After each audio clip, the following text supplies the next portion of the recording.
Well बच्चों, कल all about BMS के बाद बहुत सारे बच्चों का कॉमन कमेंट आ रहा था कि सर हमें फार्म डी के बारे में बताइए। इसमें डीआर हमारा टैग जो है नाम के आगे लग जाता है, इसका फायदा क्या है, स्कोप क्या है, एलिजिबिलिटी क्या है, कौन कौन सी गवर्नमेंट कॉलेजेस है, इन सभी की जानकारी मैं आपको इसमें देने वाला हूं। कल शाम से अराउंड 6 घंटे लग गए। बहुत सारे बच्चों से मेरी बात हो जो कि फार्म डी कर रहे हैं, उनका रिस्पॉन्स के बाद मैं ये वीडियो शूट कर रहा हूँ जी। वीडियो को शुरू करने से पहले देखो, मैं तुमको दो चीज है ना प्रोवाइड करवाने वाला हूँ टेलीग्राम पे, अनमोल शर्मा लाइव। आप लोग वहां पे ज्वाइन कर लेना, या आप लोग नीट एल्केमी का टेलीग्राम चैनल भी ज्वाइन कर लेना, जहां पर आपको मैं पीडीएफ प्रोवाइड कराऊंगा। सबसे पहला जो पीडीएफ है, फार्मेसी काउंसिल ऑफ इंडिया के द्वारा कौन कौन सी कॉलेजेस आपकी अप्रूव की गई है, कितनी सीट्स हैं फार्म डी के लिए, उनका लिस्ट जो है मैं आपको टेलीग्राम पे अभी इस वीडियो के बाद है ना आपको वहां पे प्रोवाइड हो जाएगी जी। तो यहाँ पे कुल 103 आपके पास कॉलेजेस के लिस्ट है, तो मैं आपको इसका भी लिस्ट प्रोवाइड कराऊंगा। दूसरा क्या, पीसीआई मतलब फार्मेसी काउंसिल ऑफ इंडिया के द्वारा आपकी फ्रीक्वेंटली आस्क्ड क्वेश्चन भी जो है फार्म डी के ऊपर जो भी बच्चे डाउट पूछते हैं, उनका भी डिस्क्रिप्शन यहाँ पे दिया हुआ है, आप लोग इसको पढ़ लेना। मैं दो पीडीएफ को आपका डाल दूंगा। अब हम बात करते हैं फार्म डी के बारे में, क्या क्या मैंने रिसर्च किया और जो कि आप लोगों को पता होनी चाहिए जी। सबसे पहले हम बात करेंगे एलिजिबिलिटी और सेफ स्कोर के बारे में। तो पहले हम बात करते हैं कि कौन से बच्चे आपके एलिजिबल हैं। तो उसके लिए पहले अगर हम एजुकेशनल बैकग्राउंड अगर चेक करेंगे, तो कैंडिडेट्स को आपका 10+2 मतलब 12th आपका पास होना चाहिए विद फिजिक्स, केमिस्ट्री, बायोलॉजी और मैथमेटिक्स का बच्चा भी रहेगा तो भी आपका एनरोल कर सकता है जी। अच्छा, अगर किसी बच्चे ने अगर डिप्लोमा डी फार्मा अगर किया होगा तो वो भी इसके अंदर आपका एंटर हो सकता है, अगर वो अच्छे इंस्टीट्यूट से किया होगा, या तो बी फार्मा के बाद भी बच्चे फार्म डी कर सकते हैं जी। मिनिमम मार्क्स कितना रिक्वायर्ड है जी, तो आपका 50% आपका क्वालिफाइंग मार्क्स रिक्वायर्ड होता है जी, और 45% जो है आपका रिजर्व कैटेगरी के लिए है जी। ठीक है, एज लिमिट क्या है जी, जनरली आपके पास आप एटलीस्ट 17 ईयर के आप होने ही चाहिए by the admission of the year. जैसे कि अगर आप इस साल एडमिशन ले रहे हो तो इस साल के एंड तक आपको 17 साल का हो जाना है जी। ये हो गया एलिजिबिलिटी के बारे में। अब सेफ स्कोर के बारे में, सर कौन कौन से एग्जाम के द्वारा जो है हमें इसके अंदर एंट्रेंस मिलेगा जी, एंट्री मिलेगी।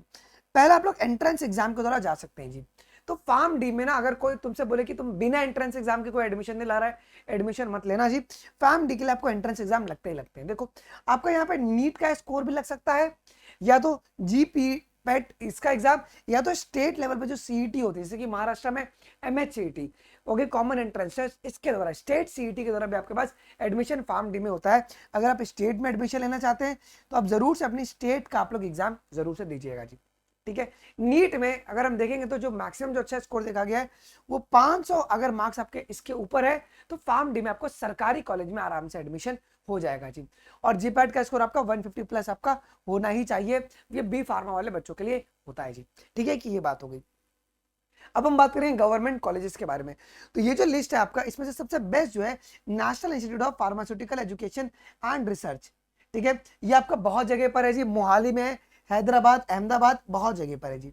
ठीक है, तो मैं लेकिन आप लोगों को पूरा जो लिस्ट है, ये आपके पास पूरे कॉलेज की लिस्ट है, यहाँ पे कितना इंटेक कैपेसिटी सबका डिटेल दिया हुआ है, और आपका स्टेट वाइज है, मध्य प्रदेश, हिमाचल प्रदेश। तो आप लोग जाके इसको डाउनलोड करके आप लोग देख लीजिएगा। बिहार में नहीं, उत्तर प्रदेश में, महाराष्ट्र में, अगर आप कुल देखेंगे यहाँ पे डिटेल, तो यहाँ पे कुल अगर हम बात करेंगे तो आपका 103 कॉलेजेस के करीब करीब में है। हाँ, आपका 103 आपके यहाँ पे कॉलेजेस है जो कि फार्म डी की कोर्सेज प्रोवाइड करवा रही है, तो आप लोग जाके इसे गो थ्रू कर लीजिएगा जी। ठीक है जी, आइए जी, अब सैलरी और जॉब के बारे में हम बात कर लेते हैं जी। तो स्टार्टिंग जो सैलरी होती है फार्म डी ग्रेजुएट्स की, वो 3 से 5 लाख पर एनम है, पर मंथली नहीं है, एनुअल है जी। लेकिन अगर आपने थोड़ा सा एक्सपीरियंस गेन कर लिया है तो आपकी सैलरी 6 लाख से 10 लाख आपकी पर एनम हो जाएगी। लेकिन अगर आप सीनियर लेवल पर जाते हैं तो आपकी सैलरी 10 से 20 लाख या इसके ऊपर भी जा सकते हैं, अगर आप अच्छे रिसर्च फॉर्म के अंदर आप लोग अगर काम कर रहे हो तो एक ये आपका सैलरी का पूरा लेवल है जी। इसके बाद जॉब रोल्स क्या क्या हैं जी, और जॉब की अपॉर्चुनिटीज क्या क्या है। जॉब रोल में आप लोग क्लिनिकल फार्मासिस्ट बन सकते हैं, हॉस्पिटल फार्मासिस्ट, कम्युनिटी फार्मासिस्ट, या मेडिकल राइटर। ठीक है, और रेगुलेटरी अफेयर ऑफिसर, बहुत लोग ड्रग्स इंस्पेक्टर बनते हैं, रिसर्च साइंटिस्ट, या आप लोग यहाँ पे पढ़ा भी सकते हैं जी। अपॉर्चुनिटीज आपका ज्यादा करके एकेडमिक इंस्टीट्यूशन में होता है, बिकॉज अभी ये एरिया आपका बहुत फ्लरिश हो रहा है। Even research and development centres में बहुत इसका फायदा है, और फार्मास्यूटिकल कंपनीज भी इसको हायर कर रही है। इवन रेगुलेटरी एजेंसी जो आपकी एफडीए हो गई है ना, जो कि फूड रेगुलेटिंग अथॉरिटीज है, वो भी आपकी फार्म डी वाले लोगों को हायर करती है जी। ठीक है, इवन आप हॉस्पिटल और क्लिनिक्स में भी आप काम कर सकते हैं जी। तो ये आपकी अपॉर्चुनिटीज है। अब कॉलेज का फीस स्ट्रक्चर क्या, अगर अच्छा कॉलेज है, सरकारी कॉलेज है, तो आपका ये 20,000 से 1 लाख तक हो सकता है। लेकिन अगर प्राइवेट कॉलेज में अगर आप एडमिशन लेते हैं, अगर साउथ के साइड में अगर आप एडमिशन लेते हो, तो यहाँ पे जो फीस है फार्मडी की वो 5 लाख के ऊपर पर एनम की चली जाती है ईयरली। मतलब ये 1 लाख से 5 लाख तक जा सकती है जी। तो अगर 6 साल का अगर कोर्स रहेगा तो 25 से 30 लाख मोटा मोटी आप मान के चल सकते हो, अगर आप प्राइवेट से कर रहे हो तो। इसी के लिए हमने यहाँ पे बोला हुआ है जी। आप कौन से कॉलेज में जा रहे हो, डिपेंडिंग ऑन कॉलेज ये जा सकता है, लेकिन सरकारी में जाओगे तो फीस आपका कम लगेगा जी। ये फीस स्ट्रक्चर है। एडिशनल इंफॉर्मेशन क्या क्या, ये कोर्स ड्यूरेशन कितना होता है जी।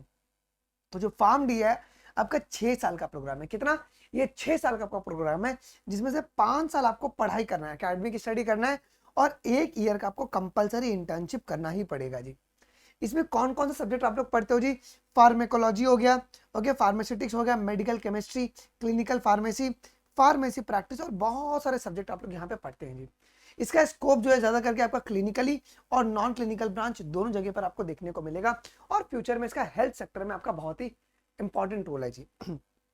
अब सर क्या हम लोग अपने नाम के डियर डॉक्टर लगा सकते हैं, तो साफ साफ पीसीआई इसको आपके एक्सेप्ट करती है। देखो यहाँ पे बोला भी गया है क्या कि after completion of pharm D I am eligible for PhD, तो पहले तो आप पीएचडी भी कर सकते हो जी। Can I prefix a DR for my name, तो आपका साफ साफ क्या बोला गया, yes for the purpose of practicing the pharmacy profession under the pharmacy act, आप लोग डॉक्टर डीआर लगा सकते हो अपने नाम के आगे जी। ठीक है, तो ये इनका अलाउड होता है जी। ठीक है, तो ये सारी की सारी जो जानकारी आपके पास फार्म डी के लिए है जी। आई होप कि तुमको ये वीडियो बहुत ही इंफॉर्मेटिव, देखो मैं बहुत शॉर्ट और कंसाइज बना रहा हूँ जितना तुमको रिक्वायर्ड है, ज्यादा हम लोग को इसमें पीएचडी नहीं करना है। ठीक है, तो फार्म डी उनके लिए जिनको अगर रिसर्च फील्ड में जाना है ना, और जिनको मतलब लग रहा है कि अब हमें एडमिशन नहीं होगा, और अगर आपको स्कोर पे, अगर आपका स्कोर ठीक है तो आप लोग इसमें जा सकते हैं। सरकारी में जाओगे तो बेटर रहेगा, यहाँ पर रिसर्च की अपॉर्चुनिटीज बहुत ही बढ़ जाती है। ठीक है, अगर आपका स्कोर क्या आ रहा है, अगर आपको कौन सा कॉलेज मिलेगा, अगर आपको पता करना है, आप अनअकैडमी का यहाँ पे कॉलेज प्रिडिक्टर को यूज कर सकते हो। आप बस इस क्यूआर इसका स्क्रीनशॉट लेके इसको आप स्कैन कर लो। ठीक है, और आप लोग अपना स्कोर डालोगे तो आप लोग यहाँ पर आपको दिख सकता है कि आपको कौन सा कॉलेज मिल सकता है आपके स्कोर पर जी। अगर आपका कोई भाई और बहन अगर अनअकैडमी प्लस लेना चाहता है, वो जरूर से अनअकैडमी प्लस में एनरोल कर सकता है by using code biology live. Okay, सबसे अधिक कोड आपका अनअकैडमी पर यूज होता है बायोलॉजी लाइव, आपको अनअकैडमी प्लस 5999 में दिया जा रहा है जी। यहाँ पर आपको हर वो फैसिलिटी मिलती है, जैसे कि आपके पास रेज हैंड का फीचर होगा, mentorship by the me, educator भी देंगे और आपके टॉपर्स भी देंगे, आपका ईयर लॉन्ग बैच टेस्ट चलता है, और आपका एक लीडर बोर्ड भी बनता है कि आपका बैच में क्या रैंक आ रहा है। ओके, ये चीज है। अनअकैडमी प्रो के अगर आप ऑनलाइन पढ़ रहे हो, पढ़ तो आप ऑनलाइन रहे हो, लेकिन आपको टेस्ट अगर ऑफलाइन सेंटर पे देना है, डाउट्स अगर पूछना है ऑफलाइन सेंटर्स पे, तो अनअकैडमी प्रो में आप लोग को ऑफलाइन सेंटर पर जितने भी हमारी ऑफलाइन सेंटर है अनअकैडमी की, वहां पर आप लोग विजिट करके टेस्ट दे सकते हो, अपने डाउट्स पूछ सकते हो और अपना रिवीजन भी आप करवा के ले सकते हो जी। इसके बाद भी अगर कुछ भी डाउट रहेगा, do let us in the comment section, और बहुत जल्द हम 25 वालों के लिए कोर्सेस इस चैनल पे लॉन्च करने जा रहे हैं जी। कुछ भी डाउट रहेगा, कल किसके रिगार्डिंग आपको चाहिए, आप जरूर से मुझे कमेंट में बताइएगा। मिलते हैं अगले वीडियोस में, अभी के लिए बस इतना ही। थैंक यू, जय हिंद, बाय बाय।